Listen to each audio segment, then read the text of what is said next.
Good morning everyone, all my CA foundation students. I am really overwhelm कि आप लोगों के पेपर फ्री हो चुके हैं और होपफुली सबने बहुत अच्छी परफॉर्मेंस दी होगी अपनी. I am a teacher of economics. मैं आप सबके लिए लेके आई हूँ आंसर की of your paper, yesterday's paper, with detailed analysis of source. ठीक है. सी बच्चों, हम टीचर्स का काम है आपकी लाइफ को थोड़ा सा ईजी कर देना, राइट? पेपर आपने दे दिए, अब आप फ्री हो गए, अब आप रिलैक्सिंग मोड में हो. But people and students are very much curious कि मैम पेपर कितना सही हुआ, क्वेश्चंस कितने सही हुए, क्या होना चाहिए था, पेपर कहाँ से आया था, ये चीज़ तो पढ़ी नहीं थी. तो ये सिंक्रोनाइज करके देना हमारा काम है. हम लोग आपके लिए लेके आए हैं डिटेल्ड एनालिसिस, जिसमें हम क्लियरली ये बताएंगे आपको कि क्या आंसर है, एंड साथ ही साथ वो जो क्वेश्चन आया है वो पर्टिकुलरली बुक में से किस लाइन से उठ के आया है और किस पेज पे है, किस टॉपिक का है. ये एनालिसिस हम आपको प्रोवाइड करवाएंगे. ओके, तो without wasting any further time हम स्टार्ट करते हैं बच्चा क्वेश्चन नंबर 1 से. Question number 1 is nominal GDP is. We all know the answer, बिना ऑप्शंस के भी हमें आंसर पता है. नॉमिनल जीडीपी होता है जीडीपी एट करंट प्राइजेस, तो डेफिनेटली इसका आंसर होगा सी. नाउ द क्वेश्चन इज, ये दे कहाँ रहा है बच्चा? ये दे रखा है, ये है आपका चैप्टर नंबर 6 यूनिट नंबर 1 का क्वेश्चन. डायरेक्ट टॉपिक दे रखा है और पेज नंबर 6.3 पे ये लाइन लिखी हुई है.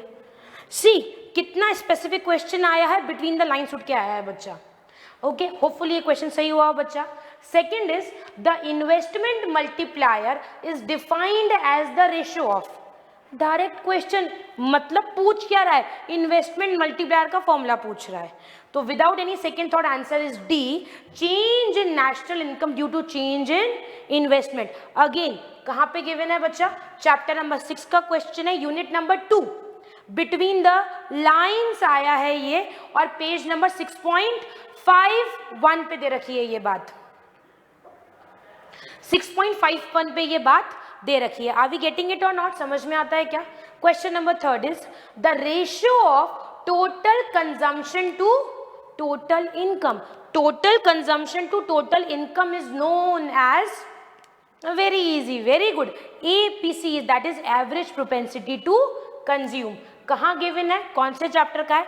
Chapter number 6 unit number 2. Direct formula है बच्चा, और डायरेक्ट फॉर्मूला कौन से पेज पे गिवन है? 6.39. आप जाइए, मिडिल में दे रखा है, क्लियरली लिख रखा है, सेकेंड पैराग्राफ के बाद जस्ट. सी, कितना स्पेसिफिकली क्वेश्चंस पूछे जा रहे हैं. कुछ आउट ऑफ द सिलेबस नहीं था, कुछ टफ नहीं था उनके लिए जिन्होंने एक एक लाइन रीड करी है. जैसे कि मेरे स्टूडेंट्स को मैंने करवाई है एक एक लाइन रीड. कुछ मटेरियल मैंने क्लियरली बोला था, you are not required to fancify yourself. कोई नोट्स पे नहीं जाना, कुछ एक्स्ट्रा मटेरियल पे नहीं जाना, सिर्फ गो with the institute module, that's all, enough. मैं आपको स्टार्टिंग से लेके एंड तक ये प्रूव करूंगी कि एक एक क्वेश्चन जो आया है वो between the lines direct topic है. Even a single line is not that कि इंस्टीट्यूट ने खुद ने फ्रेम करी हो. पूरा का पूरा material is from Study Mat, complete material is from Study Mat. Fourth is, when entrepreneurs are pessimistic about future market conditions, mark the word pessimistic. मैंने मेरे बच्चों को अंडरलाइन भी करवाई है ये वर्ड.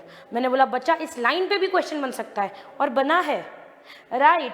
अगर एंटरप्रेन्योर्स पेसिमिस्टिक है तो डेफिनेटली पेसिमिस्टिक है, नेगेटिव सोच वाले डर रहे हैं, तो डेफिनेटली इकोनॉमी में क्या आने वाला है? Economy faces contraction.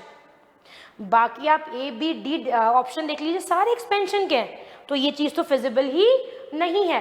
A does not impact the economy, ये बिल्कुल ही बकवास बात है. डेफिनेटली अगर बिजनेस पेसिमिस्टिक है तो कहीं ना कहीं इकोनॉमी इम्पैक्ट होगी. तो absolute answer is economic faces contraction. In the economic contraction में जो नीचे बड़ा वाला पैराग्राफ है उसमें लास्ट 5th लाइन पे ये बात लिखी हुई है, 5th और 6th लाइन पे, कि पेसिमिस्टिक है अगर बिजनेस तो डेफिनेटली किसको प्रिडिक्ट कर रहा है? कॉन्ट्रैक्शन को. अगेन चैप्टर 5 है, बिटवीन द लाइन्स आया है, और पेज नंबर क्या है? 5.5. सी, इंस्टीट्यूट कितनी स्पेसिफिकेशंस डिमांड कर रहा है. 5th question is, while using the income method, अगर हम इनकम मेथड को यूज करते हैं, which of the following income is included while calculating national. One of the finest question.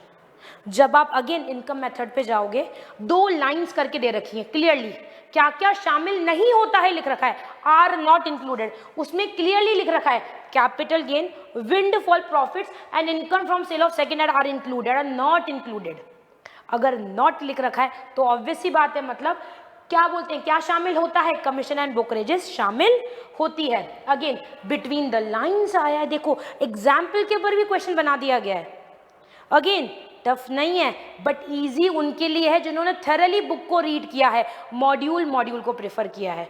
कई बार जब हम नोट्स पढ़ते हैं, मैं आपको टेंडेंसी बताती हूँ, ह्यूमन टेंडेंसी, जब बच्चा नोट्स पढ़ता है बोले एग्जाम्पल की क्या जरूरत है, हटा देता है नोट्स में, या काफ़ी सारी जब नोट्स प्रोवाइड किए जाते हैं टीचर की तरफ से भी तो एग्जाम्पल ही तो हटा दिया जाता है। बट सी एग्जाम्पल कितना इंपॉर्टेंट है, सीधा क्वेश्चन उठ के आया है बेटा। ओके तो ये दे रखा है चैप्टर नंबर 6 यूनिट नंबर 1 का पार्ट है बेटा ये, that is national income. Okay determinants of national income, page number 6.8 पे सीधा एग्जाम्पल्स दे रखे हैं between the lines, right. Question number 6 पे आते हैं, calculate GVAMP gross value added MP, sales दे रखी है, ओपनिंग स्टॉक दे रखा है, क्लोजिंग स्टॉक दे रखा है और इंटरमीडिएट। इससे इजी आई गेस कोई क्वेश्चन नहीं होगा। You should be knowing GVAMP का फॉर्मूला क्या है, sales plus change in stock minus intermediate consumption, यही लगाना है, कैलकुलेट करना है, ठीक है। तो आंसर क्या आएगा, 400 आएगा बच्चा, answer option is A correct. Page number 6.17 पे ये क्लियर डायरेक्ट फॉर्मूला गिवन है आपका चैप्टर नंबर 6 यूनिट नंबर 1 का, यू कैन चेक इट। आपको एक एक चीज एप्ट और एक्यूरेट दिखेगी यहाँ पे, सीधा वैल्यू ऑफ आउटपुट दे रखा है, उसके अंदर आपको सेल्स दे रखी है, राइट आपको इंटरमीडिएट स्टॉक दे रखा है, आपको क्वेश्चन सॉल्व करना है, राइट और GVAMP निकल के आ जाएगा। Question number 7, change in stock price, new order for capital and consumer goods are examples of. Again class में रिपीटेटिवली मार्क करवाया गया था कि जो एग्जाम्पल्स हैं उन्हीं में से उठ के इंस्टीट्यूट एग्जाम्पल देगा। और याद करो जब आप बुक ओपन करोगे तो चार्ट बना के दे रखा है लीडिंग, लैगिंग और कोइंसिडेंटल इंडिकेटर्स का, उसके लीडिंग के जो एग्जाम्पल है ना यहाँ उठ के दे रखे हैं, डिट्टो लिखा हुआ है stock price, new orders for capital consumer goods, chart के अंदर स्टार्टिंग में ही दे रखा है चार्ट, पेज नंबर 5.7 पे और ये बात लिख रखी है, यू कैन चेक इट। तो आंसर क्या आएगा, लीडिंग इंडिकेटर्स। थोड़ा सा भी माइन्यूट सा भी डेविएशन और चेंजेस नहीं किए गए इंस्टीट्यूट की तरफ से, ditto lines are picked up. Next is question number 8, variable that change after the real output changes are called, definition में लिखा हुआ है क्लियर, सेम लाइन कॉपीड, मैंने लिखा भी आपके लिए सोर्स में बच्चा कि जब आप चैप्टर नंबर 5 के पेज नंबर 5.7 पे जाएंगे वहां पे सेम लाइन कॉपीड कर दी गई है, that leading indicators are variable that change after the real output changes, right. Next is 9, taxes on agriculture income is levied by, okay 8 will be B, lagging indicators, okay clear line लिख रखी है बच्चा, okay. 9th is taxes on agriculture income is levied by, point number page number 7.12 chapter number 7 unit number 1, again same line copied, state government applies taxes on agriculture income, ठीक है क्या। तो जो agriculture income है उस पर taxes कौन लगाती है बच्चा, स्टेट गवर्नमेंट लगाती है, अगेन सेम चीज लाइन कॉपीड है बच्चा directly. Next is your question number 10 पे आते हैं, governments direct production of an economic good, example electricity and public transportation service are example of, what to say. Again जब class में पढ़ाया जाता है जो एलोकेशन फंक्शन है उसके जस्ट नीचे पैराग्राफ दे रखा है एग्जाम्पल ब्रैकेट में करके, ये सारी बातें लिख रखी हैं वहाँ पे, ओके। तो क्वेश्चन किसका है बच्चा, चैप्टर नंबर 7 का है, यूनिट नंबर 1 और दे रखा है पेज नंबर 7.7 के ऊपर, डायरेक्ट लाइन गिवन है, डिट्टो लाइन कॉपीड है, बिल्कुल सेम। तो आंसर क्या आएगा, एलोकेशन फंक्शन। अब अपने 10 क्वेश्चन हो गए, होपफुली ये सब के सब 10 सही गए हो आपके, आपने इसमें कुछ भी नेगेटिव मार्किंग्स नहीं लेके आई हो, कुछ भी गलत नहीं गया हो, बहुत ईजी पेपर है अब तक का, ईजी किन के लिए, जिन्होंने अगेन क्या पढ़ा है, स्टडी मटीरियल पढ़ा है। Question number 11, which of the following is not a characteristics of business cycle. अब यही क्वेश्चन अगर आप देखेंगे ना तो डायरेक्ट क्वेश्चन है इंस्टीट्यूट का, ICI का पीछे जो स्टडी मटेरियल उस पर क्वेश्चन दे रखा है, बट थोड़ी सी ऑप्शंस एक दो नीचे ऊपर है, तो मैंने आपको दोनों पेज का रेफरेंस दे दिया है। 5.19 पे तो क्वेश्चन दे रखा है और 5.3 पे कैरेक्टरिस्टिक समझा रखे हैं, तो डायरेक्ट कैरेक्टरिस्टिक्स दे रखे हैं और उसमें क्लियरली लिख रखा है that they do not occur at regular interval. तो ये पूछ रहा है कि कौन सा कैरेक्टरिस्टिक्स नहीं है, तो आंसर सही क्या आएगा, that they occur at regular interval, क्योंकि हमें पता है बिजनेस साइकिल कभी भी किस पे अकर नहीं होती, रेगुलर इंटरवल पे। पीरियोडिक होती हैं पर रेगुलर इंटरवल पे अकर नहीं होती हैं, इसलिए सही ऑप्शन क्या है बच्चा, सी इज द करेक्ट ऑप्शन। आगे बात करते हैं question number 12, which of the following is not an internal cause of business cycle. आप जाइए पेज नंबर 5.10 पे, इंटरनल कॉजेज दे रखे, डायरेक्ट पॉइंट्स बना के दे रखे। पहले फ्लक्चुएशन इन इफेक्टिव डिमांड समझा रखा है उसको, सेकंड पॉइंट दे रखा है फ्लक्चुएशन इन इन्वेस्टमेंट, उसको समझा रखा है। क्लास में बताते भी हैं कि अधिकतर इंटरनल फैक्टर्स तो एग्रीगेट डिमांड की वजह से होते हैं, और डिमांड में क्या आता है, इन्वेस्टमेंट, उसके बाद कंजम्पशन, देन इज और गवर्नमेंट का एक्सपेंडिचर, और वेरिएशंस इन गवर्नमेंट स्पेंडिंग बिल्कुल आएगा। पर ये जो टेक्नोलॉजिकल शॉक है सर, ये किसका पार्ट है, ये एक्सटर्नल का पार्ट है, इस वजह से किस में नहीं आएगा, इंटरनल में नहीं आएगा। आप चेक करिए यहाँ जाके 5.10 पे ये तीनों पॉइंट दे रखे हैं, और जो टेक्निकल शॉक है वो आगे जाके किस में दे रखा है, एक्सटर्नल का पार्ट बना हुआ है डेफिनेटली। तो आंसर क्या आ जाएगा बच्चा, D will be the correct answer. कहाँ दे रखा है, सोर्स क्या है बच्चा, चैप्टर नंबर 5 पेज नंबर 5.10 पे दे रखा है, डायरेक्ट पॉइंट दे रखा है बेटा। Next is question number 13, when the outcome of a policy are not visible for some time it is called, sir definition है, किसकी डेफिनेशन है, इम्पैक्ट लैग की। कहाँ दे रखी है, chapter number 7 unit number 4 page number 7.81 पे, जो बहुत सारे लैग्स दे रखे हैं ना, उसमें एक इम्पैक्ट लैग दे रखा है। इम्पैक्ट लैग की डेफिनेशन क्लियरली दे रखी है, direct line given, that is direct definition given है, डिट्टो लाइन कॉपीड है इम्पैक्ट लैग के लिए। अगेन आएगा उसको जिसने डिटेल स्टडी करी है, उसके लिए paper was 95+। I bet you, जिसने बहुत अच्छे से डिटेल स्टडी करी है, जैसा जैसा बताया गया कि ये लाइन पढ़ो, ये आ सकती है, इसको छोड़ो मत, बुक में से पढ़ो, I am betting them, I am guaranteeing them कि उनके 95+ आ रहे हैं यहाँ पे इकोनॉमिक्स में। Next is question number 14, the excess of government total expenditure over its total receipts excluding borrowings. बताइए क्या बोलते हैं उसको, डेफिनेटली बी, उसको बोला जाता है फिस्कल डेफिसिट। कहाँ गिवन है मैम, मैम फॉर्मूले की, दैट इज जो बहुत सारे फॉर्मूलेज दे रखे हैं, डेफिनेशन दे रखी है किस पे, पेज नंबर 7.63 पे रेवेन्यू डेफिसिट दे रखा है। उसके बाद आपका फिस्कल डेफिसिट करके जो डेफिनेशन दे रखी है उसमें सेम लाइन कॉपीड है, डेफिनेशन रेवेन्यू डेफिसिट के जस्ट नीचे है बच्चा। तो डायरेक्ट डेफिनेशन गिवन है, चैप्टर नंबर 7 यूनिट नंबर 3 का क्वेश्चन है, पेज नंबर 7.63 पे थर्ड पैराग्राफ पे स्टार्टिंग में ये लाइन दे रखी है जो किसकी है, फिस्कल डेफिसिट की है बच्चा। Next is the receipt which neither create any liability nor cause any reduction in the asset of the government are called, very easy, answer is 3 revenue receipts। again revenue receipts की definition में दे रखा है बच्चा, chapter number 7 unit number 3 7.62, just इसके immediate पहले वाले page number पे 7.62 पे रेवेन्यू रिसीट्स की डेफिनेशन दे रखी है और सेम लाइन दे रखी है, डायरेक्ट लाइन गिवन है बच्चा। आपको क्लास में याद भी करवाई गई थी ये लाइंस, अगर आपको रिमेंबर हो तो।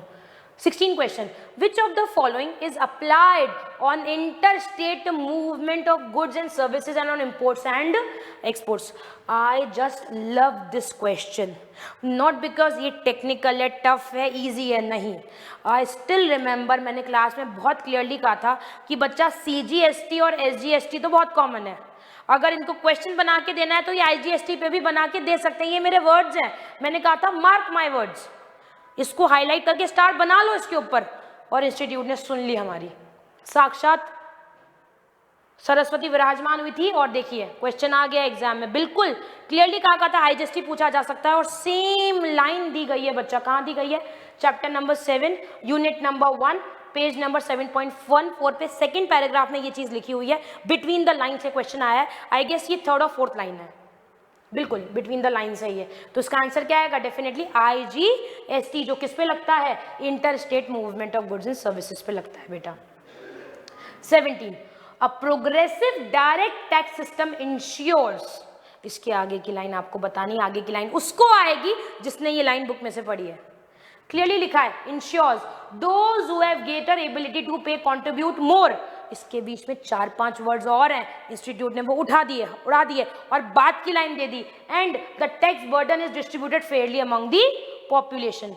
क्या कह रही हूं मैं, सेम लाइंस रिपीट हुई हैं, 3-4 वर्ड्स थे बीच में, वो हटा दिए, गायब कर दिए कंफ्यूज करने के लिए, पर हम कंफ्यूज नहीं होंगे, हम डिटेल एनालिसिस करके आए, इसलिए हमें पता है प्रोग्रेसिव डायरेक्ट टेक्स्ट का मतलब होता है बी पॉइंट। कहां पे गिवन है बच्चा, chapter number 7 unit number 4 page number 7.80 पे ये लिखा हुआ है, और ये समवेयर इन दी मिडिल लिखा हुआ है बच्चा, बीच में, राइट। इन ऊपर से स्टार्टिंग में आप देखेंगे आपको मिलेगा, तो ये बिटवीन द लाइंस आया है, बिल्कुल same as it is line है, बीच के बस 3-4 वर्ड्स फ्री कर दिए इन्होंने। 18 की बात करते हैं, non debt capital receipts of government include, very easy, class में रटवाया जाता है। बताओ नॉन डेट के दो पार्ट है, दो में से पहला पार्ट ही पूछ लिया कि नॉन डेट कैपिटल रिसीट्स में क्या आता है, recoveries of loans and advances, पहला पॉइंट ही दे रखा है, ठीक है। कहाँ दे रखा है बच्चा, chapter number 7 unit number 3 page number 7.57, direct point, 2 point given है, जिसमें से एक आपको दे दिया recoveries of loan and advances. याद आ रहा है, रिकॉल हो रही हैं चीजें, पॉइंट्स फॉर्मेट में दे रखा है। उसके बाद नॉन डेट है, फिर नॉन डेट के अलावा नीचे और पॉइंट्स दे रखे हैं अपने को। क्वेश्चन नंबर 19 पे आते हैं, which of the following is not the characteristics of money. I guess इससे इजी क्वेश्चन नहीं हो सकता। आप याद करो, आपकी बुक में पेज नंबर 8.4 पे नीचे क्या दे रखे हैं, कैरेक्टरिस्टिक दे रखे हैं, फिर वो नेक्स्ट पेज तक आ रहे हैं 8.5 तक, उसमें क्लियरली बोल रखा है ब्रैकेट में करके, it is not easily reproducible by people. Not reproducible मतलब प्रोड्यूसेबल तो कैरेक्टरिस्टिक्स है ही नहीं, तो यहाँ पे पूछ रहा है कौन सा कैरेक्टरिस्टिक्स नहीं है, मतलब कौन सा नहीं है, D is not the characteristics of money. C कितने इजी पॉइंट पे फोकस कर लिया गया है, जो अपन छोड़ जाते हैं कि मैम ये तो क्या ही आएगा, बट बार बार बच्चों को रिकॉल कराया जाता है। You don't know institute the thing which deems very typical कि आएगी आएगी, वो नहीं आती है, और जो लगता है कि मैम इतना इजी क्या आएगा, सर आ जाता है, आ गया है, राइट। ओके, तो कहाँ दे रखा है बच्चा, पॉइंट्स गिवन है, 8.4 से स्टार्ट हो रहे हैं, 8.5 पे खत्म हो रहे हैं। 8.5 का थर्ड ऑफ पॉइंट पे, फोर्थ पॉइंट पे क्लियरली गिवन है कि not easily recognisable, not easily reproducible by people. तो 8.4 page number chapter 8 unit number 1 का क्वेश्चन है ये, राइट। 20 पे आते हैं बच्चा, the currency issued by central bank is known as, very easy, fiat money. चिल्ला चिल्ला के पढ़ाया जाता है, फिएट मनी क्या होता है, फिएट मनी वो होता है जो करेंसी कौन इशू करती है, सेंट्रल बैंक इशू करती है, लिखी भी हुई है, फिएट मनी को बोल्ड में करके लिखा हुआ है आपकी बुक में, chapter number 8 unit number 2 page number 8.25 पे गिवन है, डायरेक्ट पॉइंट गिवन है बच्चा। इसी के साथ सक्सेसफुली अपने 20 क्वेश्चंस हो जाते हैं कंप्लीट। आई रियली होप आप लोगों के 20 नंबर आ रहे हो, यहाँ पे किसी ने कोई गलती नहीं करी हो, कोई नेगेटिव मार्किंग का स्कोप नहीं है, राइट। आई गेस आप सब लोग चेक करेंगे भी अपने क्वेश्चंस, और एक सेटिस्फैक्शन भी हो जाएगा कि सही है या नहीं है। फिर आते हैं थोड़े से क्रिटिक्स, मैम आंसर तो करे हुए हैं आपके पास, पढ़ा के तो हम भी बता दें, राइट। बच्चों यहाँ पे ना तो ये कोई रिवीजन क्लास चल रही है, ना आपका टेस्ट चल रहा है, ना मेरा टेस्ट चल रहा है। ये क्लास डेडिकेटेड किसके लिए कि आप लोग पेपर करके आ चुके हैं, इमीडिएटली तुरंत आप लोगों को आंसर्स बता दिए जाएं without wasting any further time. तो for sake of your simplification answers marked है, और दूसरा क्या है, सोर्सेस प्रॉपर्ली लिखे हुए हैं कि आप जब भी इस वीडियो को देखें आप अपने पेपर में भी लिख सकते हैं कि क्वेश्चन कहाँ से आया हुआ है, right. This is for your satisfaction. तो don't try to become a critic, यहाँ पे जस्ट फॉर योर कन्वीनियंस हम लोग काम कर रहे हैं बच्चा, ठीक है क्या, कोई अपनी वर्थ प्रूव नहीं कर रहा है यहाँ पे खड़े होके। Next is 21, considering that with a money multiplier of 1.5 there has been an increment of 600 crores of money supply, find the monetary base। Sir monetary base कितना easy, money supply is equal to m into monetary base, this is the question. आपको money supply दे रखी है, money multiplier दे रखा है, monetary base अपन easily calculate कर सकते हैं। अगेन डायरेक्ट फॉर्मूला अप्लाई होगा, डिट्टो इलस्ट्रेशन दे रखा है बच्चा, ठीक है क्या, chapter number 8 unit number 2 page number 8.2 पे सिर्फ और सिर्फ क्या चेंज है, फिगर चेंज है। बाकी जब आप जाएंगे पेज नंबर 8.28 पे आप सेम इलस्ट्रेशन देखेंगे, और सारे इलस्ट्रेशन एक एक इलस्ट्रेशन क्लास में सॉल्व करवाया गया है आप लोगों को कि बच्चों इससे हार्ड कुछ नहीं आएगा। और ट्रस्ट में मैं आपको इतने सारे इलस्ट्रेशंस मार्क करवाऊंगी, यहाँ पे डिट्टो कॉपीड इलस्ट्रेशंस है except from changing the figures. Institute ने सिंगल वर्ड भी चेंज नहीं करा है, पढ़ेंगे अभी अपन देखेंगे। सी आ गया 22, जस्ट ये समझा रही थी मैं आपको। आप ओपन करिए इलिस्ट्रेशन 1, कौन से पेज नंबर पे गिवन है illustration number 1, chapter number 8 unit number 2 page number 8.27, illustration 1 ही दे रखा है, नैरो मनी M1 कैलकुलेट करिए, सेम चीज है, आप ओपन करके देख सकते हैं। पांचों के पांचों दे रखे हैं, पर्टिकुलर टर्म्स दे रखी है, करेंसी दे रखा है, डिमांड डिपॉजिट दे रखा है, time deposit, other deposit, saving deposit, सिर्फ फिगर्स चेंज कर दिया है यहाँ पे। ओके क्या, सेविंग डिपॉजिट सारी चीजें दे दी गई और आपको बोला M1 कैलकुलेट करना है। हम इससे M1 कैलकुलेट कर सकते हैं, जो जो आएगा। डिट्टो क्वेश्चन है, इलिस्ट्रेशन नंबर है आपके इंस्टीट्यूट के स्टडी मैट का, page number 8.27 chapter number 8 unit number 2 का क्वेश्चन, राइट। चलिए let's move on. 23 the cap and trade method use by government to ensure that population is minimized in the most cost effective way. Cap and trade किसका method है? Cap and trade clearly जो दे रखा है वो किसका method है? A का है, government intervention to correct externality. Ma'am book में कहा है? बुक में आपको जो करेक्ट एक्सटर्नलिटी वाला टॉपिक है वो पूरा दे रखा है, government intervention to correct externality. उसके बाद नीचे आके दो मेथड बता रखे हैं कि किस तरीके से आप क्या कर सकते हो, government intervention to correct externality. और पूरे टॉपिक में एग्जाम्पल किसका दे रखा है? पोल्यूशन का दे रखा है, राइट।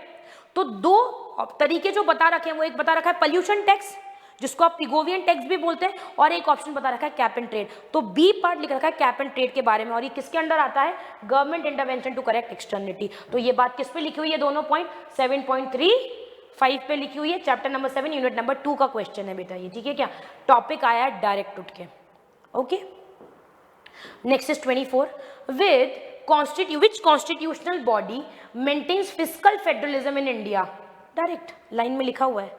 जब आप पेज नंबर 7.13 पे आएंगे, फाइनेंस ऊपर लिखा है, कमीशन नीचे लिखा हुआ है, और लिखा हुआ है कि finance commission is the constitutional body that maintain fiscal federalism. तो आंसर क्या आएगा? फाइनेंस कमीशन इसका आंसर आएगा। कहाँ दे रखा है बच्चा?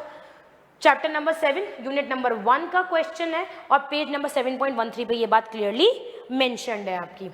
25 पे आएंगे, liquidity adjustment facility was introduced by RBI on the basis of the recommendation of dash committee on the reforms in banking sector. बहुत सारे बच्चों का मैसेज आया, मैम आउट ऑफ सिलेबस है, कोई कमिटी का नाम तो आया ही नहीं है।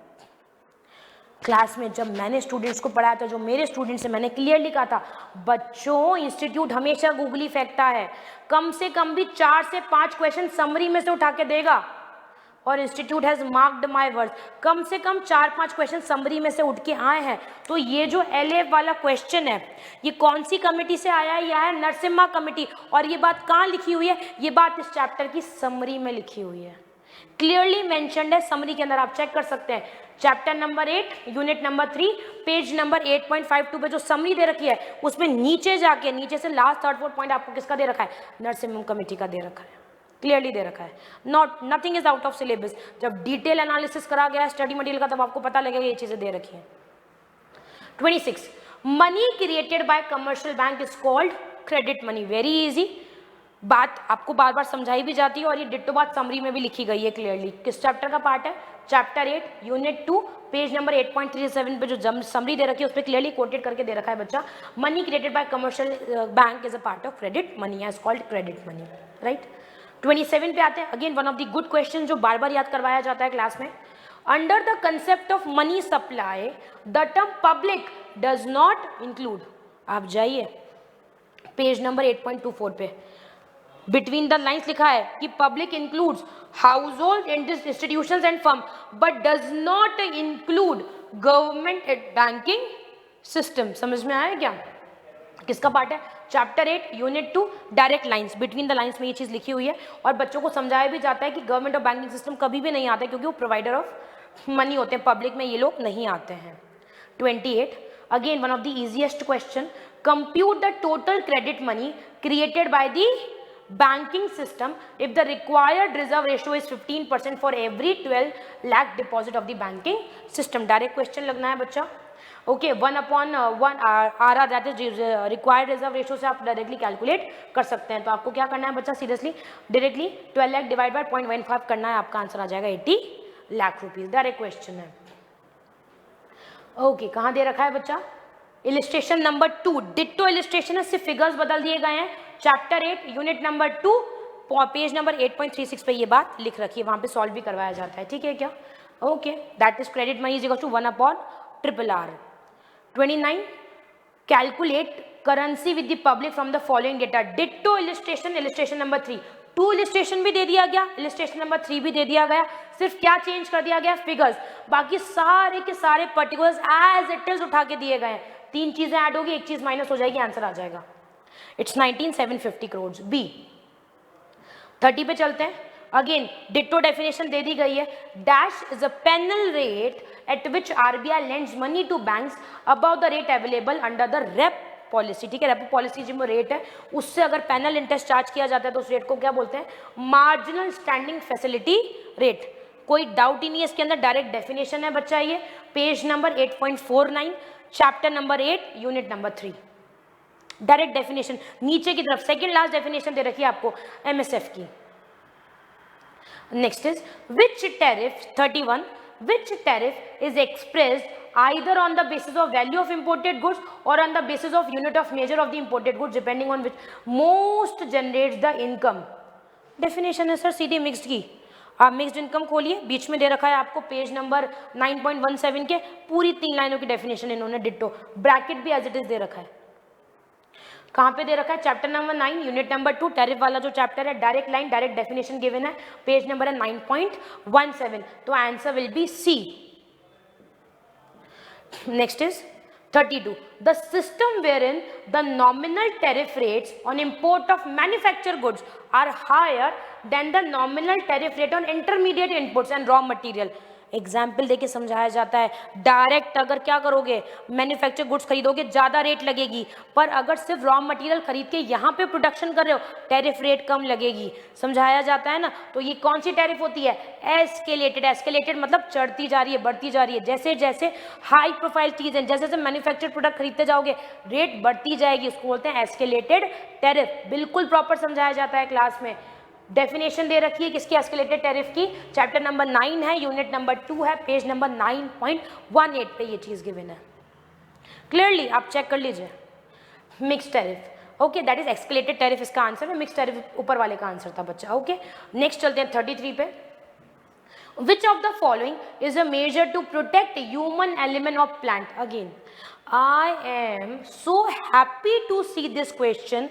मैंने बच्चों को बार बार HAP HPA करके याद करवाया था। मैंने बोला बच्चा याद कर लो, phyto sanitary and sanitary measures में पूछा जा सकता है HAP करके, दैट इज ह्यूमन एनिमल और प्लांट लाइफ, या ह्यूमन प्लांट और एनिमल लाइफ के बारे में। तो आंसर डेफिनेटली क्या आएगा, sanitary and phyto sanitary measures. याद चिल्ला चिल्ला के याद करवाया जाता है बच्चों की, पढ़ के जाओ बेटा। ये कहाँ गिवन है, ये chapter number 9 unit number 2 page number 9.23 पे डायरेक्ट डेफिनेशन गिवन है किसकी, sanitary and phyto sanitary measure. Second line में लिखा हुआ है human animal and plant life के बारे में, डायरेक्ट क्वेश्चन।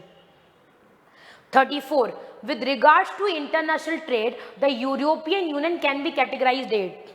ठीक है, अगर अपन यूरोपियन यूनियन के साथ बात करें तो इंटरनेशनल ट्रेड को कैसे कैटेगराइज किया जाएगा, वहां पे बार बार लिखा हुआ है फ्री ट्रेड एग्रीमेंट। तो फ्री ट्रेड एग्रीमेंट से ही क्या रिकॉग्नाइज होगा, फ्री ट्रेड एरिया रिकॉग्नाइज होगा। तो ये यूरोपियन यूनियन वाला जो पॉइंट है बच्चा, वो कहाँ गिवन है, chapter number 9 unit number 2 page number 9.15, right. Direct European union के बारे में बात दी गई है, डायरेक्ट पॉइंट गिवन है। तो आंसर क्या हो जाएगा, बी हो जाएगा बच्चा, किसका 34 का।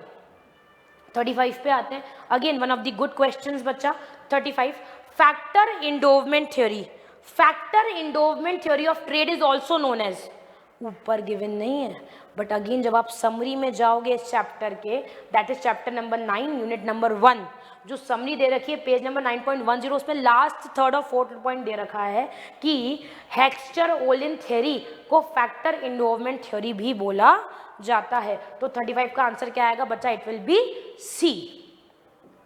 36 पे आते हैं, which tariff is calculated on the basis of specific contents of the imported goods, duties are payable by its component. मैंने कहा भी था क्लास में, कंपोनेंट से याद रखिए कि कंपोनेंट पे अलग ड्यूटी पे करनी पड़ी है, तो वो कौन सा टैरिफ हो जाएगा, टेक्निकल टैरिफ हो जाएगा। कहाँ गिवन है, chapter number 10 sorry chapter number 9 का क्वेश्चन है बच्चा, पेज नंबर 9.18 पॉइंट नंबर 2 में दे रखा है बच्चा। ओके, टैरिफ की बात चल रहा है तो यूनिट 2 है, चैप्टर नंबर 9 यूनिट नंबर 2 की बात है बेटा। ओके, 37 पे आते हैं बच्चा। आई स्टिल रिमेंबर, मैंने बच्चों को कहा था कि लिख के ले लो, एम्बार्गो पे क्वेश्चन आएगा। आई स्टिल रिमेंबर, मैंने कहा था मार्क करो, एम्बार्गो पूछा जाएगा, total ban total ban total ban करके पूछा जाएगा, तो जैसे ही टोटल बैन कोट हो जाए you have to write embargo. और टोटल बैन आते ही क्या मार्क करके आना है, एम्बार्गो मार्क करके आना है। मैंने याद करने की टेक्निक भी बताई थी क्लास में। तो total ban impose by government on imports, आगे ज्यादा पढ़ने की जरूरत ही नहीं है अपने को, इट विल बी एम्बार्गो। तो 37 का आंसर आएगा सी। कहां दे रखा है, chapter 9 unit number 2, direct definition है एम्बार्गो की पूरी लाइन रिपीटेटिव है। कौन से पेज नंबर है, पेज नंबर 9.26 पे दे रखी है ये बात। 38 पे आते हैं, the theory of competitive advantage in international trade, very easy, first line में दे रखा है बाय डेविड रिकार्डो। तो कहां दे रखा है, ये डायरेक्ट पॉइंट गिवन है, सेकंड लाइन में दे रखा है, चैप्टर नंबर 9 यूनिट नंबर 1, जहां पे सारी थियरीज दे रखी है, पेज नंबर 9.5 पे ये बात गिवन है ऑलरेडी। 39 पे आ जाइए, facilitates and improves access to Indian government data, कहां दे रखा है, एंड डेप, कहां दे रखी है ये बात, आप पेज नंबर 10.18 पे जाइए, लास्ट जो पॉइंट्स दे रखे हैं उसमें से ये पॉइंट गिवन है यहाँ पे एनडेप का, ठीक है। चैप्टर नंबर 8 का है, पॉइंट नंबर 2 दे रखा है, लास्ट सेकंड मतलब स्टार्टिंग से सेकंड पॉइंट है ये, पेज नंबर 10.18। तो 39 का आंसर क्या आ जाएगा, सी एनडेप। 40 पे चलते हैं बच्चा, which scheme is aimed at promoting manufacture of electrical and hybrid vehicle technology and to ensure sustainable growth for the same. Hybrid and electrical vehicle की जब बात आई थी, मैंने कहा था हाइब्रिड और इलेक्ट्रिकल व्हीकल से याद रखिए आंसर आपको लिखा आना है फेम इंडिया। तो डेफिनेटली इसका आंसर क्या आएगा, फेम इंडिया। कहाँ गिवन है बच्चा, चैप्टर नंबर 10, डायरेक्ट पॉइंट दे रखा है पेज नंबर 10.23 पे। 40 क्वेश्चंस हो गए, होपफुली अपने ये सारे क्वेश्चन सही गए हो, कीप योर फिंगर क्रॉस कि किसी ने भी गलत नहीं किया हो यहाँ तक। 41, which act was initially aimed for regulation of large firms which have relatively large market power? between the line ये क्वेश्चन आया है, डायरेक्ट लाइन लिखी हुई है, लार्ज मार्केट पावर के बाद लिखा हुआ है, दैट इज उसके पहले लिखा हुआ है MRTP एक्ट, ठीक है, monopolies restrictive trade practices act दे रखा है। क्यों बनाया गया था, क्योंकि हम रेगुलेशन लेके आना चाहते थे किसके ऊपर, लार्ज मार्केट पावर के ऊपर। कहाँ गिवन है बच्चा, चैप्टर 10 का क्वेश्चन है, पेज नंबर 10.7, लास्ट सेकंड या थर्ड पैराग्राफ में ये बात लिख रखी है, direct between the line question आया है बेटा ये। 42 पे चलते हैं, which of the following country is not of the member of G20 economies. I remember, मैंने ये छोड़ने के लिए बोला था, मैंने कहा था बच्चा मैं तुमसे G20 जो नाम दे रखा है, ठीक है, समरी के जस्ट ऊपर ये बात दे रखी है कि ये नाम याद करके नहीं जाना है, क्योंकि 20 नाम मैं भी याद करवा नहीं सकती, और आप एक मार्क के लिए 20 मार्क्स नाम याद मत करिए, राइट। ये इंस्टीट्यूट ने बात सुन ली, बोले याद नहीं करवा रही है मैडम, यही क्वेश्चन दे देते हैं। बट होपफुली अगर कोई पढ़ के भी गया हो तो उसको ये पता होगा अर्जेंटीना, इंडिया और मैक्सिको है, टूनीशिया नहीं है, राइट। एक टी करके नाम दे रखा है बट टूनीशिया नहीं है, वो टूनीशिया नहीं आएगा इसके अंदर, तो वो कंट्री मेंबर नहीं है। तो पेज नंबर 9.45 पे लास्ट में समरी के ऊपर ये बात दे रखी है, चैप्टर 9 है, यूनिट 3 का ये क्वेश्चन है बच्चा, ठीक है क्या। 42 was one question which was required to be left, अगर आप नहीं पढ़ के गए हैं तो नो इशू। 43 पे आते हैं, investment which are reciprocal investment between countries are referred to as, very easy, again two way direct foreign investment double quoted दे रखा है और उसके आगे ये लाइन लिख रखी है कि to way direct foreign investment का मतलब क्या होता है, रेसिप्रोकल। क्लास में समझाया भी क्या था, जब टू वे की बात आए तो उसको रेसिप्रोकल मानना है आपको, राइट। तो कहाँ दे रखा है बच्चा, डायरेक्ट डेफिनेशन दे रखी है, डेफिनेशन बिटवीन द लाइंस दे रखी है, chapter number 9 unit number 5 page number 9.73 है बेटा, okay. Next is 44. Which policy was adopted to ensure world-class industrial infrastructure which would attract cutting-edge technology and boost FDI and local investment? पूरा as it is line repeat है, PM मित्र आएगा इसका answer. कहाँ दे रखा है, chapter 10 का between the lines है, page number 10.23 question है। 45. During the British period, modern industrial sector was loop-sided growth with the dominance of dash. Again book में नहीं दे रखा, बट 10 चैप्टर की किसमें लिख रखी है बात क्लियरली, समरी में। मैंने स्पेशली कहा था कि चैप्टर 10 की समरी को तो छोड़ के मत जाना, अधिकतर क्वेश्चन समरी में से भी बन जाते हैं। तो लीजिए 45 क्वेश्चन समरी का ही आ गया, इसका आंसर क्या आएगा, cotton and jute, it is clearly written in the summary part. 46 पे आते हैं, statutory recognition was granted to dash to facilitate mobilization of adequate resource and efficient allocation in the capital market. जब अपन finance की बात करते हैं, reforms की बात करते हैं, फाइनेंस रिफॉर्म्स की, ओके, कैपिटल रिफॉर्म्स की बात करते हैं, वहां पे क्लियरली दे रखा है कि वाला पॉइंट, और वो उसमें क्या शामिल है, सेबी, इसका आंसर आएगा 46 का सेबी। पेज नंबर 10.12 पे ये बात लिख रखी है, चैप्टर 10 डायरेक्ट टॉपिक है बेटा ये। 47 पे आते हैं बच्चा, in which of the following sector FDI is not permissible. आपकी क्वेश्चन में FDI कहाँ परमिसिबल है ये बात दे रखी है, टेलीकॉम, एविएशन, डिफेंस कहाँ परमिसिबल नहीं है, ये भी चीज लिख रखी है, तो क्लियरली रखा है एटॉमिक एनर्जी में परमिसिबल नहीं है। Chapter 10 page number 10.13 6 point direct दे रखा है बच्चा। 48 पे आते हैं, production of milk is included in which sector, obviously बात है आंसर आएगा प्राइमरी सेक्टर। ये कैसे दे रखा है, प्राइमरी सेक्टर टॉपिक दे रखा है, इसमें लास्ट 4th लाइन पे बहुत सारे एग्जांपल्स दे रखे हैं, उसमें मिल्क का भी एग्जांपल दे रखा है, तो वहां से ये क्वेश्चन उठाया हुआ है बच्चा। टॉपिक डायरेक्ट है प्राइमरी का, उसमें मिल्क का एक आपको एग्जाम्पल दे रखा है, तो चैप्टर 10 पेज नंबर 10.18 पे टॉपिक दे रखा है, बीच में ये क्वेश्चन आया हुआ है। Next is from which year onwards India followed the managed floating exchange rate system. Direct question कहां से उठ के आया, चैप्टर 10 का ट्रेड पॉलिसी रिफॉर्म्स के अंदर ये टॉपिक है, पेज नंबर 10.14 कि हम कौन से ईयर से मैनेज फ्लोटिंग एक्सचेंज रेट लेके आए, तो कौन सा ईयर था 1993। It is clearly mention from 1993 onwards, clearly लिखी हुई है ये लाइन, तो 49 का आंसर है डी बेटा। 50 पे आते हैं, very easy question, MSP is fixed by government of India at dash of the cost of production, सबको याद है 1.5 1.5 1.5 1.5 times. Chapter 10 in fact direct question भी है, डायरेक्ट पार्ट दे रखा है बच्चा, ये पेज नंबर 10.20 का ये लाइन उठाई गई है बच्चा वहां से। 51 पे आते हैं, ओके 50 क्वेश्चंस हो गए, we have completed half century. I really wish बच्चों के मैक्सिमम एटलीस्ट 48 से 47 क्वेश्चन सही गए हो, उससे ज़्यादा इसमें गलत जाने का कोई स्कोप नहीं था या नहीं अटेम्प्ट करने का स्कोप नहीं था। एक क्वेश्चन G20 वाला बिल्कुल छोड़ने वाला था, और मैं एक क्वेश्चन स्कोप दे रही हूँ तुम्हारा गलत होने का, बाकी अदरवाइज 47 to 48 क्वेश्चन कहीं नहीं जाने चाहिए बच्चा तुम लोगों के इस पेपर के बेसिस पे, अगर आप प्रॉपर इंस्टीट्यूट का स्टडी मटीरियल लेके गए, क्योंकि वी टीचर्स एट VSI हमेशा प्रमोट करते हैं that you have to just study your study material, you don't have to study any fancification things, इसके नोट्स उसके नोट्स फलाना कुछ नहीं, मैम ऑनलाइन ये मिल रहा है, मैं कुछ भी नहीं, just go with the study material, the fact is in front of you, open your eyes dear students. आप देख सकते हैं 50 क्वेश्चन, मैं लाइन बता रही हूँ आपको, पेज नंबर बता रही हूँ कि कहाँ से क्वेश्चन आया है। इंस्टीट्यूट इतना स्पेसिफिक है कि अपने स्टडी मटेरियल को लेके कि वो बाहर से कुछ देना ही नहीं चाह रहा है, इनफैक्ट वर्डिंग्स लैंग्वेज एग्जाम्पल भी वो जो उसने बुक में दे दी है वही उठा रहा है।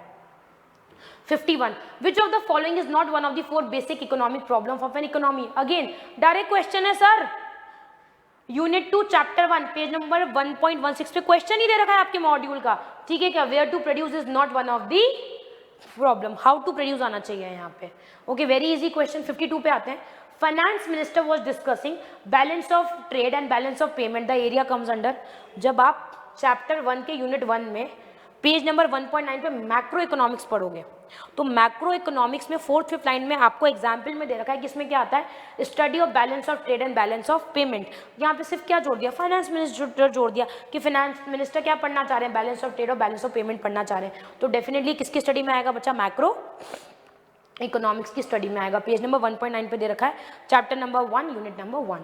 53 पे आते हैं, which of the following is an example of normative statement, तो जो नॉर्मेटिव स्टेटमेंट है वो क्लियरली बात करता है शुड भी आना चाहिए, शुड होना चाहिए, डायरेक्ट बात तो नहीं लिखी हुई है, डायरेक्ट एग्जाम्पल तो नहीं लिखा हुआ है, बट जो स्टेटमेंट है वो क्लियरली ये स्पेसिफाई कर रहा है, ये बात कहाँ लिखी है, chapter 1 unit 1 page number 1.10, direct lines quoted है बच्चा, इसी एग्जाम्पल की नहीं है, but should be what ought to be आना चाहिए, तो इसका आंसर क्या हो जाएगा, बी हो जाएगा, the government should increase taxes on liquor to reduce its consumption. 54 पे आते हैं बच्चा, when some people start investing money in share market and then many people start following the same without considering its advantage and disadvantages, example of clear example दे रखा है, देखो लिख रखा है, chapter 2 unit 1 that is demand, उसमें जो direct example, sir same example की भी लाइन डिट्टो कोट की गई है, कौन से पेज नंबर पे 2.7 दे रखा है, इसका आंसर क्या आएगा, बैंड वैगन इफेक्ट आएगा, सी कितना स्पेसिफिक है institute. 55 which of the following does not describe the nature of business economics, again direct question है, चैप्टर 1 यूनिट 1 पेज नंबर 1.9 पे, तो आंसर क्या आएगा, it is extract and purely theoretical, जबकि क्या बोलते हैं, इट इज प्रैग्मेटिक बोलते हैं अपन, और ये क्या नहीं होती है, एब्स्ट्रैक्ट एंड प्योरली थ्योरेटिकल नहीं होती है, तो क्या नहीं है नेचर बच्चा, 55 का आंसर आएगा B. Let's move to 56, buyers ultimately determine which goods and services will be produced in what quantities, ये statement is the meaning of consumer sovereignty, clearly लिख रखी है बच्चा, ये बात डायरेक्ट क्वेश्चन है, डायरेक्ट लाइन लिखी हुई है, चैप्टर 1 यूनिट 2 पेज नंबर 1.19 पे दे रखा है बच्चा ये। 57 पे आते हैं, a shopkeeper sells two commodities A and B which are close substitute to each other. तो आपको क्रॉस इलास्टिसिटी निकालनी है बच्चा। अगेन सेम इलिस्ट्रेशन नंबर 7 दे रखा है आपको, सिर्फ यहाँ पे परसेंटेज चेंज कर दी गई है। Chapter 2 unit number 1 page number 2.45, you can check it. तो उसका आंसर आ जाएगा पॉजिटिव 1.5 सिंस ओके सब्स्टिट्यूशन, तो इलास्टिसिटी पॉजिटिव होगी बच्चा। 58 पे आते हैं, excess of the price which a consumer would be willing to pay rather than go without the thing which he actually does pay is called consumer surplus. ये पूरी line bold में बोली किसने थी? मार्शल ने बोली थी, बोल्ड करके दे रखी है लाइन कंज्यूमर सरप्लस की, डायरेक्ट लाइन गिवन है। किसने बोली थी? मार्शल ने, आप चेक कर सकते हो। Chapter number 2 unit number 2 page number 2.55 पे ये चीज गिवन है। 59 पे आते हैं, one of the very easy questions. ये बातें किसने बताई है? Higher indifference curve will provide the higher level of satisfaction. ये chapter number 2 unit number 2 page number 2.61 पे गिवन है बच्चा, बिटवीन द लाइंस आया है। With reference to the following indifference map, जो इंडिफरेंस मैप की बात करता है बच्चा ये वाला point, which of the following curve represent highest level of satisfaction. तो डेफिनेटली आंसर आएगा IC3 रिप्रेजेंट द हायर, क्योंकि higher the indifference curve higher will be the satisfaction. 60 very very very easy question. Ceteris paribus is a Latin phrase, obviously जिसका मतलब क्या है? All things being equal. कहां दे रखा है बच्चा? बिटवीन द लाइन है citrus parables, last second paragraph में दे रखा है, सेकंड लाइन में लिख रखा है सिट्रस पैरेबल्स का मतलब क्या होता है। Chapter number 2 unit number 1 page number 2.4। बच्चों पढ़ाई इस पेपर की ऐसी होनी चाहिए थी कि जब आप एग्जाम देने बैठे ना, you should close your eyes, और आपको इतना रिकॉल हो जाना चाहिए था कि मैम इस पेज पे इस लाइन पे ये चीज लिखी हुई है। ऐसा पेपर था ये। लिटरली बच्चों को विजुअलाइज होने लग जाता है जब वो रिपीटेटिव चीजें पढ़ता है ना स्टडी मटेरियल को। मैम ये बात तो इस पैराग्राफ की इस लाइन में लिखी हुई है, मैंने अंडरलाइन करी है, मैंने पिंक हाइलाइटर से अंडरलाइन करी है, मैम इसको मैंने रेड हाइलाइटर से, मैम इसको मैंने येलो हाइलाइटर से अंडरलाइन कर रखा है। बच्चा इतना विजुअलाइज करने लग जाता है। ये पेपर ऐसा था। जितनी तुमने थरली स्टडी करोगे ना, तुम्हें उतना अच्छे से क्या होगा? विजुअलाइज हो रहा होगा। तो इसी के साथ अपने 60 क्वेश्चंस कंप्लीट हो जाते हैं। अगेन 61 डायरेक्ट क्वेश्चन है बच्चा। स्लोप ऑफ डिमांड क्या होता है? Negative delta P on delta Q, directly given है बच्चा। ये बिटवीन द लाइंस गिवन है, बट स्लोप की बात की गई है, पढ़ाया भी जाता है, स्लोप बोला जाता है, एग्जाम में क्वेश्चन आ सकता है। Chapter number 2 unit number 1 page number 2.12 का क्वेश्चन है बच्चा ये। 61 हो गए इसी के साथ बच्चा। Now we will move to 62. In case of perfectly elastic supply, very easy question. Elasticity क्या होगी? Infinity होगी। कहाँ दे रखा है बच्चा ये? Chapter number 2 unit number 3 page number 2.83 है आई गेस ये बच्चा। डायरेक्ट लाइन दे रखी है बच्चा इसकी। ओके तो 62 का आंसर हो गया डी। 63 पे चलते हैं बच्चा। इजी क्वेश्चन, डिफरेंशिएशन से सॉल्व करवाया जाता है, या इसकी ट्रिक भी बताई गई है, शॉर्ट ट्रिक, उससे सॉल्व कर सकते हैं आप। सप्लाई फंक्शन गिवन है Q = 120 + 6P। Find the elasticity of supply when price is ₹10, right. तो सेम एग्जाम्पल दे रखा है आपको, सेम लिख भी रखा है, देखिए मैंने same example chapter number 2 unit number 3 page number 2.84 पे गिवन है, सेम। ओके सिर्फ यहाँ पे क्या कर दिए? फिगर्स चेंज कर दिए। वहाँ पे माइनस करके दे रखा है, यहाँ पे पॉजिटिव का 120 दे दिया है। ओके डिफरेंशिएशन सॉल्व करिए, आपको जो ट्रिक सिखाई गई है क्लास में उससे आप डायरेक्टली आंसर निकाल सकते हैं। तो आंसर विल बी A + 1/3 64 पे आते हैं बच्चा। वेरी इजी क्वेश्चन, बिना देखे करने वाला क्वेश्चन है बच्चा। Which of the following is not a characteristics of land? Definitely land is an active factor. बिल्कुल गलत है, क्योंकि हम पढ़ते आ रहे हैं कैरेक्टरिस्टिक्स में कि land is a passive factor. कहाँ लिखी हुई है ये बात? डायरेक्ट क्वेश्चन है, डायरेक्ट क्वेश्चन क्यों? क्योंकि डायरेक्ट लाइन लिखी हुई है बच्चा। चैप्टर 3 यूनिट 1 पेज नंबर 3.6 पे ये बात गिवन है आपकी। नेक्स्ट आता है 65 Cobb Douglas production. Direct formula given है बच्चा। चैप्टर 3 यूनिट 1 का क्वेश्चन है, पेज नंबर 3.21। ओके क्या है? Q = KL L⁴ C1⁴ ये, तो इसका आंसर आ जाएगा डी। ठीक है क्या बोलता है ये? कोऑप डॉगलस 75% तो लेबर कंट्रीब्यूट करेगा और कैपिटल कंट्रीब्यूट करेगी 25%। This is the question. 66 पे आते हैं बच्चा। Which of the following refers to the want satisfying power of a goods and service? It is not absolute but relative. It is subjective concept and depends upon the mental attitude of the people. Same बात, utility तो answer आएगा ही आएगा, और पूरी की पूरी utility में पॉइंट नंबर 3 में ये बात कॉपीड है, एज इट इज कॉपीड है ये लाइन यहाँ तक। तो chapter 2 unit 2 point number 3 page number 2.72, you can check it.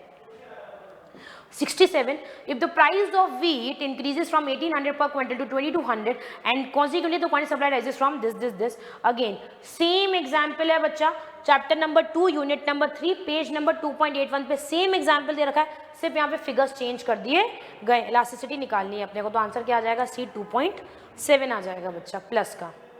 Again 68 to 70 very easy questions, table दे रखी है बच्चा, टेबल के बेसिस 68, 69 एंड 70 टेबल के बेसिस पे क्वेश्चन है।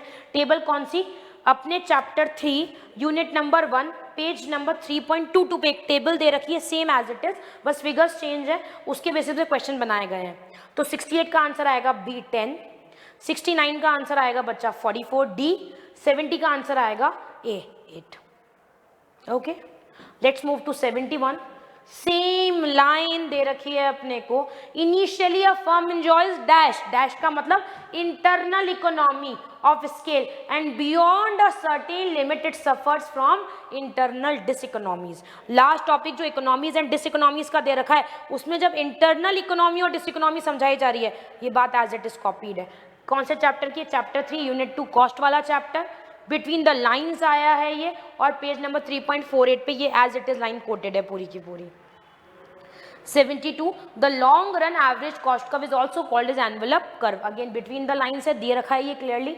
चैप्टर नंबर 3 यूनिट नंबर 2 जब LAC पढ़ाया जाता है तब की बात है बेटा, और पेज नंबर 3.47 पे क्लियरली लिख रखा है कि long run average cost curve को एनवेलप कर्व भी बोला जाता है। 73 की बात करते हैं, who describes production function as a relationship between maximum amount of output that can be produced and the input। Bold में given है ये लाइन, और ये वर्ड्स किसके हैं, सैम्यूलसन के वर्ड्स हैं। कहाँ दे रखा है ये, चैप्टर 3 यूनिट 1 पेज नंबर 3.20 पे आप चेक करेंगे, मिडिल में कहीं पे बोल्ड लाइन्स में लिखा हुआ है, और ये किसकी बात है, सैम्यूलसन की बात है।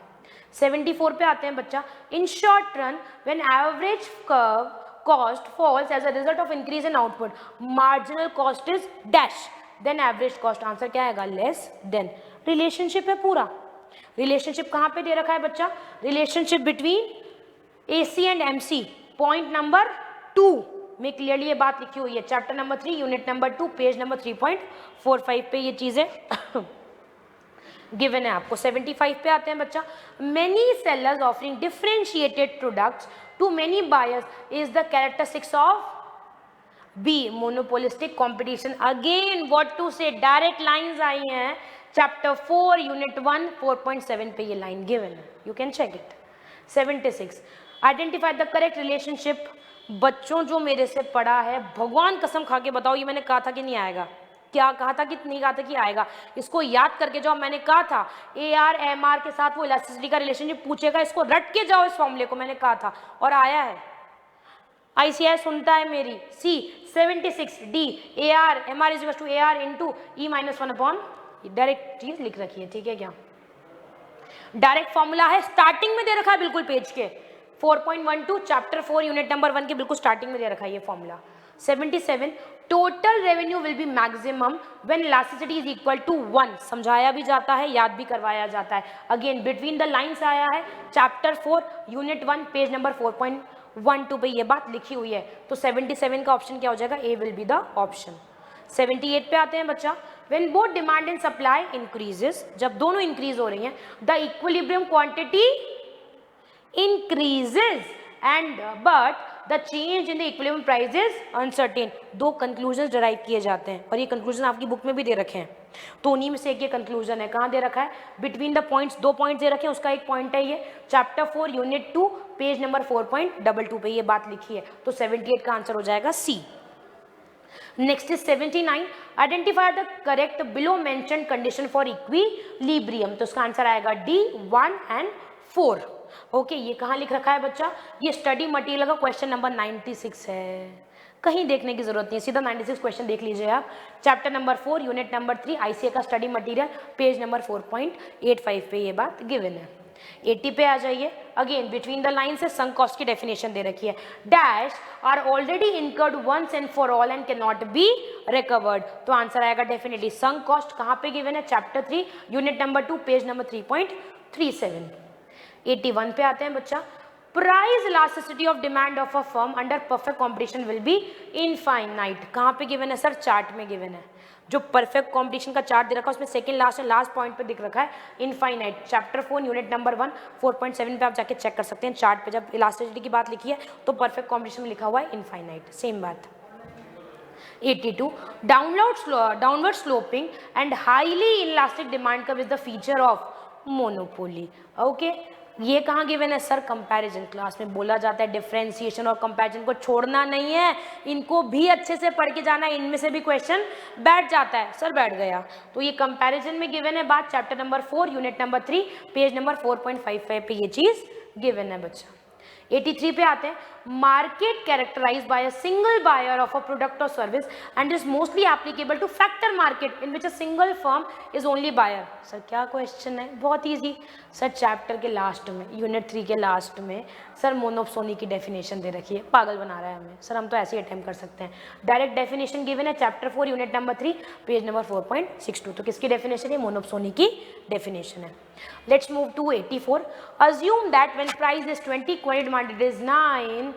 स्टडी मटेरियल का क्वेश्चन नंबर 2, ICI के स्टडी मटेरियल का क्वेश्चन नंबर 2 बेटा, chapter 4 unit number 3 page number 4.66। सिर्फ क्वांटिटीज डिफरेंट है, बाकी सारी चीजें सेम दे रखी है। तो आंसर क्या आ जाएगा? 10 विल बी द आंसर। 85 पे आ जाइए, very easy question. AR curve को और क्या बोला जाता है? डिमांड कर्व भी बोला जाता है। बिटवीन लाइन क्वेश्चन आया है चैप्टर नंबर 4, ठीक है, यूनिट नंबर 3 पेज नंबर 4.71। 86 पे आते हैं बेटा, with the decrease in demand there is a C, option आएगा C, a decrease in the equilibrium price and quantity demanded and supplied. Between the lines question है chapter number 4 unit number 2 page number 4.26 I guess लिखा है ये, right? Okay, next आ जाइए 87। When a perfect competitive firms and earns dash its average revenue are more than is average cost. क्या earn करेगी ये? जब आपका AR ग्रेटर देन 80C हो जाएगा, सुपर नॉर्मल प्रॉफिट अर्न करेगी ये। बिटवीन द लाइन्स है बेटा चैप्टर 4 यूनिट 3 पेज नंबर 4.33 पे ये चीज गिवन है। तो 87 का आंसर हो जाएगा ए। 88 पे आते हैं, वेरी इजी क्वेश्चन। बार बार चिल्ला के पढ़ाया जाता है कि सोप और डिटर्जेंट को तो भूलना ही मत, सब धो देगा वरना ये। Market for soaps and detergent are appropriate example of monopolistic competition. First line last para, ठीक है, क्या लास्ट पैरा की फर्स्ट लाइन में ये बात लिखी हुई है। चैप्टर 4 यूनिट नंबर 3 4.52 पे गिवन है ये। 89 पे आते हैं, the consumption function is a functional relationship between aggregate consumption and without second thought a aggregate disposable income. Very easy question, लिखा कहाँ है मैं आपको बता देती हूँ। डायरेक्ट टॉपिक गिवन है बच्चा, chapter 6 unit number 2 Keynesian theory page number 6.3 पे ये बात लिखी हुई है और this is a functional relationship direct दे रखा है आपको। 89 90 पे आते हैं, the value of all final goods and services produced in the country within a given period is called, definition है GDP की। विद इन अ कंट्री मैंने आपको बताया, जब भी विद इन द कंट्री बात करें, टेरिटोरियल बाउंड्रीज की बात करें तो हम उसको ग्रॉस डोमेस्टिक प्रोडक्ट मानना है। गिवन का मैं बता देती हूँ, chapter 6 unit number 1 direct topic दे रखा है, GDP के ऊपर डायरेक्ट लाइन गिवन है, पेज नंबर 6.3 का टॉपिक है। इसी के साथ सक्सेसफुली 90 क्वेश्चंस हो चुके हैं, last 10 questions more. If GDP MP is more than GNP MP, domestic ज्यादा है नेशनल कम है, इसका मतलब डेफिनेटली NFA क्या है? नेगेटिव है। NFI क्या है? नेगेटिव है। आपकी किताब में रिवर्स दे रखा है। आपकी किताब में जब आप पेज नंबर 6.10 पे चैप्टर 6 के यूनिट 1 पे जाओगे तो वहाँ पे बोल रखा है कि जब नेशनल ज़्यादा होगा डोमेस्टिक कम होगा तो NFI पॉजिटिव होगा। तो यहाँ रिवर्स बात कर दी, यहाँ पे क्या बोल दिया सर डोमेस्टिक ज़्यादा है और नेशनल कम है, तो इसका मतलब NFI क्या है? नेगेटिव है। Just an understanding question. ये मत बोल देना मैम क्वेश्चन ने गूगली फेंक दी। It was a very easy presence of mind question बच्चा। 92 if supply increase is greater proportion than demand then answer आएगा D, the new equilibrium price will be less than original equilibrium price. Class में समझाया जाता है, कराया जाता है, graph बना के दिखाया जाता है। बिटवीन द लाइन आया है बेटा ये question, chapter 4 unit 2 page number 4.23 पे ये चीज गिवन है। 93 पे आते हैं, in oligopoly when the industry is dominated by one large firm which is considered as a leader of the group then it is called partial oligopoly। Again definition partial oligopoly की given है, जब types of oligo भी समझाया हुआ है वहाँ पे partial oligopoly की क्लियर डेफिनेशन गिवन है। डायरेक्ट डेफिनेशन है चैप्टर 4 के यूनिट 3 की पेज नंबर 4.58 पे गिवन है। 94 पे आते हैं, very easy question. APC calculate average, हाँ एपीएस कैलकुलेट करिए जब सी और वाई दे रखा है। कितने सारे क्वेश्चंस कराए गए इसके बेसिस पे, कहा भी गया कि बच्चों की क्वेश्चन आ गया तो this is a lollipop for you, bonus marking है ये आपके लिए, इतना इजी क्वेश्चन है। सी डायरेक्ट फॉर्मूला लगाना है यूनिट 2 का, चैप्टर नंबर 6 के यूनिट 2 का डायरेक्ट फॉर्मूला लगाना है और पेज नंबर 6.4 पे दे रखा है। ये 300 डिवाइड बाय 1200 वाला क्वेश्चन है, तो आंसर हो जाएगा 8.25। 95 पे आते हैं, marginal propensity to consume that is MPC is between the line.